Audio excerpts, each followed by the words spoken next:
Hello বন্ধুরা, আজকে আমি ক্লাসরুমে তোমাদেরকে বাঁকুড়া গার্লস হাই স্কুলের ফার্স্ট সামেটিভ ম্যাথসের যে কোশ্চেন সেটা শর্ট টাইপ একেরগুলো যেগুলো এমসিকিউ টাইপ আর 2 নম্বরের যে ম্যাথসগুলো আছে সেগুলো করে দেখাবো। তো সবাই পেন পেপার নিয়ে রেডি হয়ে যাও, আমরা ক্লাসটা শুরু করছি।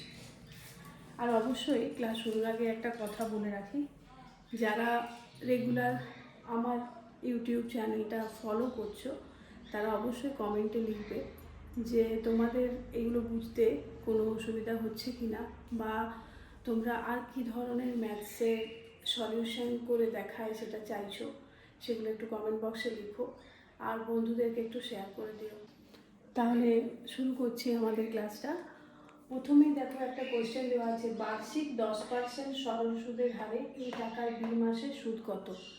সরল সুদ কষার অঙ্ক আমরা করেছি, সেখানে আমরা ফর্মুলা জানি যে আসল যদি পি হয়, সুদের ফর্মুলাটা হচ্ছে আসল যদি পি হয়, হার যদি আর হয়, আর সময় যদি টি হয়, তাহলে সুদ আই সমান পি আর টি। কি লিখলাম? সুদ আই সমান পি আর টি। তাহলে এখান থেকে আমি কি পাবো? বার্ষিক 10% হার সুদে, মানে আর সমান এখানে 10% দেওয়া আছে, এ টাকা মানে পি সমান এ টাকা দেওয়া আছে, আর বি মাস টি সমান বি মাস মানে বি বাই 12 বছর। আমি বলেছিলাম যে যাই দেওয়া থাকুক না কেন সবসময় আমাদেরকে বছরে কনভার্ট করতে হবে, কারণ আমার ফর্মুলাটা বছরে। তাহলে এখান থেকে আমরা কি পাবো? বি মাসের সুদ, সুদ আয় সমান এ গণিত 10 গণিত বি, 10-এর 100 গণিত 12, 0 0 কেটে দিলাম, তাহলে হলো কি A B by 120, A B by 120 টাকা। যারা কালীতলা গার্লসের স্টুডেন্ট আছো তারা তোমাদের কোয়েশ্চেন দেখে কত নম্বর অপশান সেটা মিলিয়ে নেবে। 1 নম্বর প্রবলেমটা আমি সলভ করলাম। এবার 2 নম্বর প্রবলেমে দেওয়া আছে, বার্ষিক একই সুদের হারে কোনো আসলের চক্রবৃদ্ধি সুদ ও সরল সুদ সমান হয়। বার্ষিক একই সুদের হারে কোনো আসলের চক্রবৃদ্ধি সুদ ও সরল সুদ সমান হয়। এখানে প্রশ্নটাতে অপশান দেওয়া আছে, আমি এই জায়গায় লিখে রাখছি কত বছরে, মানে সময়টা কত, এটা আমাদেরকে বের করতে হবে। কোয়েশ্চেন পেপারে এখানে অপশন দেওয়া আছে। তো বার্ষিক একই সুদের হার, হারটা যদি 8% হয়, হার সমান 8%, আসল তো সেম আছে, তাহলে আসলটা হচ্ছে পি, আসল হচ্ছে পি টাকা। এবারে আমরা তখন জানি যে একই সুদের হারে কোনো আসলের চক্রবৃদ্ধি সুদ আর সরল সুদ কখন সমান হয়? সব সময় জানবে একটা সময়ই চক্রবৃদ্ধি আর সরল সুদ সমান হবে যখন সময়টা হবে 1 বছর। করে দেখাচ্ছি। দেখো, সময় যদি 1 বছর হয় তাহলে সরল সুদের ক্ষেত্রে সূত্র কি হবে? পি ইন্টু আর ইন্টু 1/100, অর্থাৎ পি আর বাই 100 টাকা। আর চক্রবৃদ্ধি সুদ কি হবে? আমরা ফর্মুলা জানি, P into 1 plus R by 100 whole to the power n, এখানে nটা 1 মাইনাস পি, তার মানে P plus P R by 100 minus P plus P কেটে গেল, দেখো সেম এসছে পি আর বাই 100। তাহলে কত সময়ে চক্রবৃদ্ধি সুদ এবং সরল সুদ সমান হবে? সময়টা হবে কত? 1 বছর। সময়টা হবে 1 বছর। কত নম্বর অপশন আছে অপশনটা দেখে নেবে, দেখে নিয়ে এটার অ্যান্সারটা করে নেবে। এখানে 3 নম্বর কোয়েশ্চেনে দেওয়া আছে, m এর কোন মানের জন্য 2m plus 1 into x square plus 2m minus 1 into x plus m সমান 0 সমীকরণটি দ্বিঘাত হবে না। কখন সেটা আমাদেরকে বের করতে হবে। এরপরে আমরা বলি দ্বিঘাত সমীকরণের অর্থটা কী? যখন যে ভেরিয়েবলটা থাকবে তার সর্বোচ্চ পাওয়ার যদি 2 হয় তখন সেই সমীকরণটাকে আমরা দ্বিঘাত বলি। আচ্ছা, সর্বোচ্চ পাওয়ার 2 যদি না থাকে তাহলে তো সেটা দ্বিঘাত হবে না। কখন এই সমীকরণটা দ্বিঘাত হবে না? যখন এই সর্বোচ্চ পাওয়ার 2টা থাকবে না, অর্থাৎ 2m প্লাস 1 সমান যখন 0 হয়ে যাবে। তাহলে এটা তো খুবই ইজি কোয়েশ্চেন হয়ে গেল। কোয়েশ্চেন নাম্বার 3টা, যে 2m প্লাস 1 সমান 0 বা 2 2m ইকুয়াল টু -1 বা m ইকুয়াল টু -12, অর্থাৎ m এর মান যখন -12 হবে তখন সমীকরণটি দ্বিঘাত হবে না। তো √15 সমান দেওয়া আছে x, তাহলে √3/5 সমান কত? আচ্ছা, এটাকে তো আমরা এইভাবে লিখতে পারি √3/5।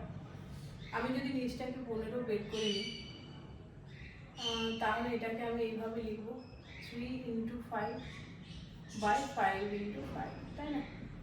√15 মান কত দেওয়া আছে? x দেওয়া আছে। √15/5 × 5, 15 জন্য আমরা পাবো x, আর দুটো 5 × 5 কেটে যোগ করলে পাবো 5। তাহলে অ্যান্সার ইজ x/5। আবারও বলছি, √15 সমান x, √3/5 এর মান কত? এটা সবাই দেখে একটু হয়তো ঘাবড়ে যেতে পারে, কিন্তু বিষয়টা খুবই ইজি, কারণ আমরা করণীয় নিরসনের ক্ষেত্রে কি করি, হরটাকে আমরা একই সংখ্যা দিয়ে উপর নিচে মাল্টিপ্লাই করি। তাহলে এখানে 5টাকে উপর নিচে মাল্টিপ্লাই করলাম, পেলাম √15 উপরে, আর নিচে পেলাম 5 × 5। তো √15 রুট করলে আমরা কি পাই? দেওয়া আছে x, তাহলে এটা হবে x, আর এটা দুটো 5 আছে তার জন্য বর্গমূল হয়ে যাবে 5। তাহলে অ্যান্সার ইজ x/5। এরপর দেখো 5 নম্বর কোশ্চেনে দেওয়া আছে ABCD বৃত্তস্থ সামান্তরিক হলে এই কোণের মান কত? আমরা সামান্তরিকের প্রপার্টিতে পড়েছি যে বৃত্তস্থ সামান্তরিক অবশ্যই একটা আয়তক্ষেত্র হবে, এবং আমরা সবাই জানি যে আয়তক্ষেত্রের প্রত্যেকটা কোণের মান হয় 90 ডিগ্রি। তাহলে এখানে একটা যদি বৃত্তস্থ সামান্তরিক আমি ড্র করি, ধরো এটা একটা বৃত্ত, এই একটা যদি বৃত্ত হয়, ABCD বৃত্তস্থ সামান্তরিক যদি হয়, তাহলে এরকম হবে ব্যাপারটা। বৃত্তস্থ সামান্তরিক সবসময় কি হয়? আয়তক্ষেত্র হয়। ABCD একটা আয়তক্ষেত্র, তাহলে এর প্রত্যেকটা কোণের মান কত হবে? 90 ডিগ্রি। এই কোণের মান কত তাহলে? 90, এটাও 90, বোধ সবগুলোই 90 ডিগ্রি। তাহলে এই কোণের মান কত হচ্ছে? 90 ডিগ্রি। আশা করি সকলেই বুঝতে পেরেছ। কোশ্চেন নাম্বার 6 এ দেওয়া আছে কিউ আর চাপের উপর অবস্থিত QAR কোণ ও QPR কোণ দুটি বৃত্তস্থ কোণ। একটা বৃত্ত আমি প্রথমে আঁকি, যার কিউ আর চাপ, সাপোজ ধরো এটা কিউ আর এটা আর। কিউ আর চাপের উপর অবস্থিত QAR কোণ, এটা জয়েন করছি, আর আরেকটা হচ্ছে QAR কোণ QPR কোণ। আমরা যখন বৃত্তের বৃত্তস্থ চতুর্ভুজ সম্পর্কে যখন জানবো, বা একই বৃত্তচাপের উপরে উপপাদ্য আমাদের আছে যে একই বৃত্তচাপের উপর অবস্থিত কোণগুলোর মান সবসময় সমান হয়, অর্থাৎ এই কোণটার মান এই কোণটার মানের সঙ্গে সমান। এরপর এখানে কি বলা আছে যে পি আর কিউ কোণ 80 ডিগ্রি, তার মানে এখান থেকে যদি আমি এটা জয়েন করি, পি আর কিউ মানে এই কোণটা হচ্ছে 80 ডিগ্রি।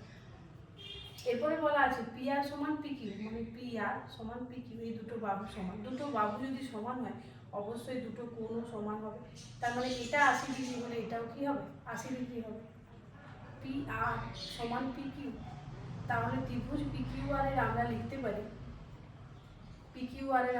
পারি কি, যে পি আর সমান পি কিউ, তার মানে পি আর কিউ কোণ সমান পি কিউ আর কোণ। তার মানে কোণটা কত ডিগ্রি? 80 ডিগ্রি। এটাও 80 হলো। এটা আমাকে প্রশ্ন করেছে QAR কোণ কত, তাহলে এটা 80 আর এটা 80, 80 80 কত হয় যোগ করে? 160 ডিগ্রি। তাহলে পি কোণটার মান কত? QPR কোণ হবে কত? 180 ডিগ্রি মাইনাস 80 প্লাস 80, তার মানে 20 ডিগ্রি। এটা যদি PR কোণটা যদি 20 ডিগ্রি হয় QPRটা, তাহলে এটাও অবশ্যই 20 ডিগ্রি হবে। তাহলে অতএব QAR কোণ কেন হবে 20 ডিগ্রি? কেন না, একই বৃত্তাংশস্থ সকল কোণের মান সমান। একই বৃত্তাংশস্থ সকল কোণের মান সমান। আশা করি সবাই বুঝতে পেরেছো যে কিভাবে প্রমাণটা করলাম। যারাই বৃত্তস্থ চতুর্ভুজ বা বৃত্ত সম্পর্কিত যে আমাদের যে প্রপার্টিগুলো আছে, উপপাদ্য যেগুলো আছে, সেগুলো যারা পড়েছো, সেখানে আমরা জানি যে একই বৃত্তাংশস্থ সকল কোণের মান সমান হয়। সেই প্রপার্টিটা ধরেই আমাদের এই ম্যাথসটা কমপ্লিট করা হয়। তাহলে ফার্স্ট সামেটিভে যে 1 নম্বরে যেগুলো MCQ টাইপ শর্টগুলো, সেগুলো আমি সলভ করে দেখালাম। এরপরে আমি পরের ভিডিওতে তোমাদেরকে 2 নম্বরেরগুলো করে দেখাবো। কেমন লাগছে আমার ক্লাস সবাই অবশ্য জানাবে, বন্ধুদেরকে একটু শেয়ার করে দেবে, আর ভালো লাগলে পরবর্তী নোটিফিকেশান পাওয়ার জন্য চ্যানেলটা সাবস্ক্রাইব করে রেখো, তাহলে আমি যখনই কোনো ভিডিও আপলোড করবো তোমাদের কাছে নোটিফিকেশান পৌঁছে যাবে। তাহলে আজকের মতো শেষ করছি, সবাই ভালো থেকো, ধন্যবাদ সকলকে।